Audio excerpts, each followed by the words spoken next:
নমস্কার বন্ধুরা, চলে এসেছি শুভবিবাহ সিরিয়ালের আজকে আরও একটি এপিসোড নিয়ে।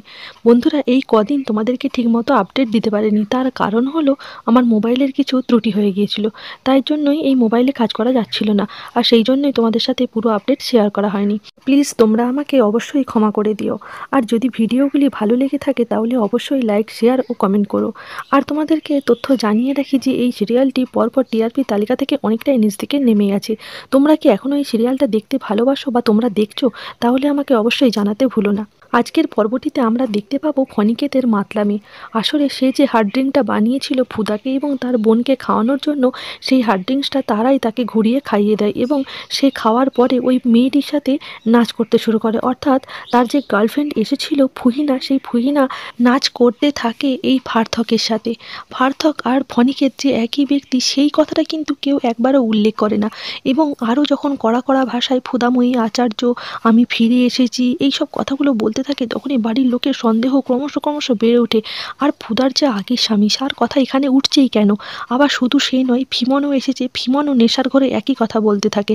এইবার তুমি কি করবে ফুদা? কারণ তোমার ফার্থক ফিরে এসেছে, এবার তোমার লাইফটাকে হেল করে ছাড়বে। এই কথাগুলো পরের বাড়ির প্রতিটি লোকের মনের মধ্যে গেঁথে যায় এবং কেন তার আগের স্বামীর প্রসঙ্গ তুলে কথা বলবে, তাদের সাথে কানেকশন কি, এই সব প্রশ্নের উত্তর বাড়ির সবাই এক একটি লোক জেরা করতে থাকে।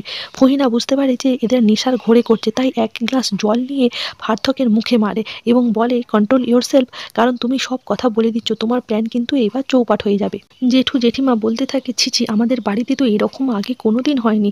কতবার পার্টি হয়েছে, ছেলেরা আনন্দ করেছে, কিন্তু এত উচ্ছৃঙ্খলতা কোনো দিন দেখতে পায়নি। ভাগ্যিস মা নেই, মা থাকলে এই ফণিমেশকে এমন একটা শাস্তি দিত।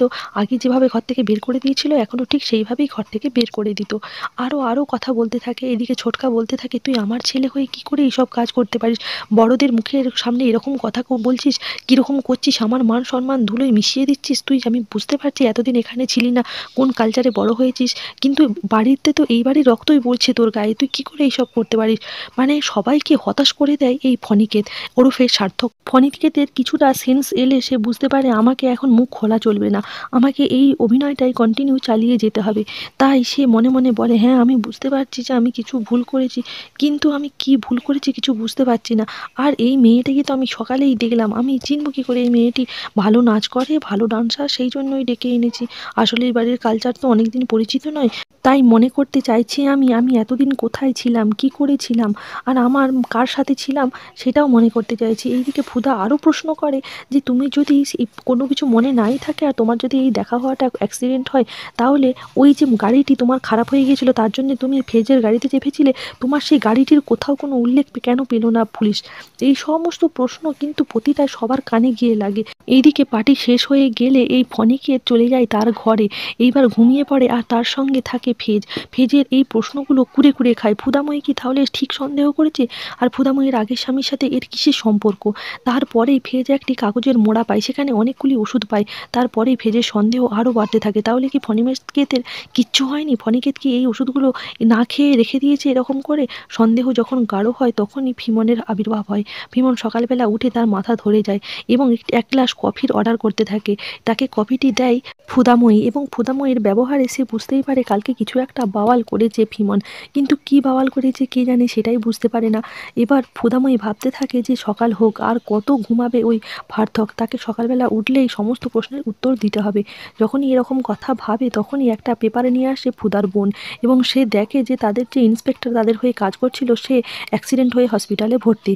এইবার তারা দু বোনেই যায় সেই ইন্সপেক্টরের কাছে। ইন্সপেক্টর বুঝতে পারে এটি একটি বড় চক্রান্ত এবং তাকে মেরে ফেলার চেষ্টা করা হয়েছে ইচ্ছাকৃতভাবে, কারণ হয়তো সে তাদের পথের বাধা হয়ে দাঁড়াচ্ছিল, কিন্তু তাকে যখন বাঁচিয়ে রেখেছে সে আর তাদেরকে শান্তিতে বাঁচতে দেবে না, খুঁজে বার করেই ছাড়বে তাকে কেন কেউ মেরে ফেলতে চেয়েছিল।